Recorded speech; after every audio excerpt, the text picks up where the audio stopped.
hapangni marketing songnoro ni bagi ang tini hanyo hai motivation video to faika ginero motivation video no jesoya sak khanawi tongdi puilan simi paithak jora langma hinmani oroniya sakai sikon sak kok phia langma no manani thungai tongmaya langma o kebang mano kebengmung phayo o kebengmungni yakakna hingke niji kaham ki tongna nangnai kebono thokai sama eba kebono thungma tei nijini sak motok jangma rokno control khai tongna nangnai hingke tabuk to social media ni mall joto borok no WhatsApp Facebook Instagram ro use khayo aboni bisingtui no hamya rok bo ongkhoru tei langma o nijini jaya baino niji langma arina wanchupayo phaigi hingke bomo haike tongki sing langma o kaham ungno kisa Simon layane 1 number nini sagno nung samlogdi nini sagno nung lachidi nini bukhani o hamya wanchuma rongno kibina khaidi nini sagmotongma rongno nung methabna khaidi omo hai sagmotongma rongno WhatsApp Facebook Instagram rogo nini problem no sorta khaidi tei nijini friend no bo share ta khaidi hingke jodi no nung share khaike nini sago eba nini langma wo teibo problem phainai afur nung sakno hamya lama wo thangai suicide ro wanchungma phainai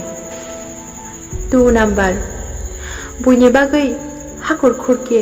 nijino o hakoro kolayo tamni hinmale nang kebono thokai saka kebono salak khayai thungka kebono nung hamya khlai thungka phiaba salje nung hamya samung khlaikya salje nung manjangnai afur nung sak sakno lasumung phainai 3 number आजकल बुरै रगनि बेलाय हामिया नगजाक दङो तामुनि होनमाले बुरै रगनि sak motok jakma WhatsApp Facebook Instagram rogo abo tabuk kaisa online sexy tamuni hinke o apps tei rogo mangsini jini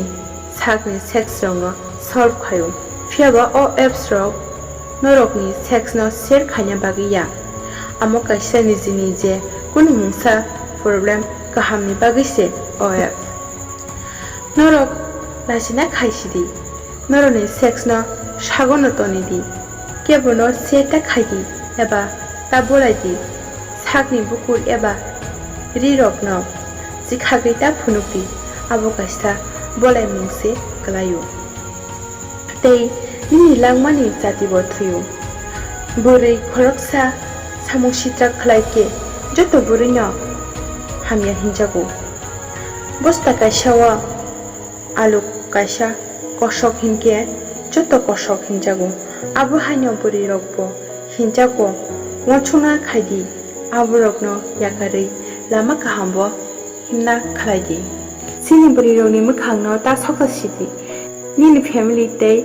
dofa hodano hamkrai risidi o hamya samung rokno yakari hingke baya brok tinini osrang mungrokno khanawi norokbo sajak khana hini ang khakhlayo hamjangma kothoma kokthai entertainment ang rikha deborma norok tini o video no sajak ke like comment share khlaidi tei buskangni mohaino srungmung ketal video naimannani bagai noro channel no subscribe bo khlai tonidi hambai।